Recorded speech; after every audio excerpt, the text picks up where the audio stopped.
In this movie, we will continue our discussion of the behavior of sample proportions. In particular, we're going to investigate this question: how does the size of the sample impact the spread in the sample proportions?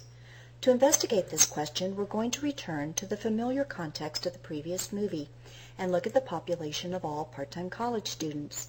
We will assume, as we did before, that 60% of this population is female. Now, in this movie, we're going to be comparing two different distributions of sample proportions. Both distributions will be generated by collecting thousands of random samples, but they will differ in the sample size that we use. We will return to the sampling distribution we generated in the previous movie when we collected random samples of 25 students at a time, and then we will generate a second sampling distribution using a larger sample size. We will look at samples of size 100. The question then that we are interested in is whether or not this increase in sample size will have an impact on the spread.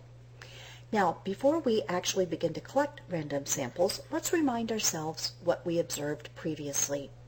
When we collected samples of 25 students at a time, we saw that the sample proportions were normally distributed and centered at 0.6.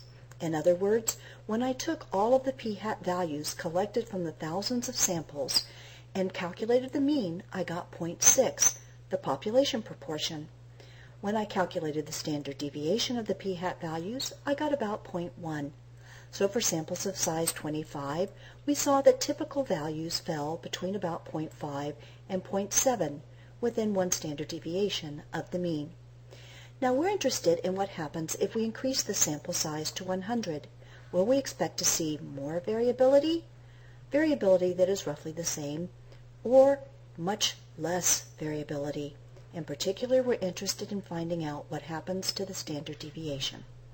Before I begin to collect random samples of 100 students, let me get you oriented to what I have here on the screen. Here you will see each sample and the 100 individuals in it. We'll be able to tell if they are male or female. On the right is a table that summarizes what happened in a sample. For example, here I had 67 females out of the 100 randomly selected part-time college students. That's a p-hat value of 0.67. The p-hat value is graphed above. Here is where we will generate the sampling distribution. Let's see what happens now as we collect a random sample. Here I have 100 randomly selected part-time college students. For this particular sample, I get a sample proportion of 0.65. I've graphed that above. I've now turned the animation off so that we can collect samples more quickly. What we're interested in is what is happening to the spread that we're seeing in the sample proportions. We're expecting that many of the sample proportions will be close to the population proportion of 0.6. But do we think we will see more variability, less variability, or variability that's about the same as we saw previously? Pause the movie and investigate this question. What do you think will be the standard deviation of the sample proportions when the sample size is 100? Let's see what happened. Is your intuition correct? Here on the right, I have the sampling distribution generated from taking thousands of random samples where each sample had 100 students in it. I can see visually that there is much less variability in this sampling distribution than in the previous one. If I compare the standard deviations, I can get a better sense of what happened.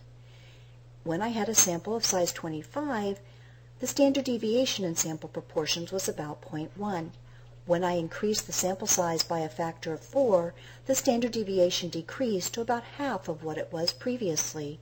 So I can conclude that larger samples do have less variability. I also notice that the mean of the sampling distribution stayed at 0.6, so the mean does not seem to be impacted by sample size. I also see that the distribution is normal for this case. Now we're going to move back into the text where we will see what advanced probability theory has to tell us about calculating the standard deviation of sample proportions. We will also find later that the distribution will not always be normal.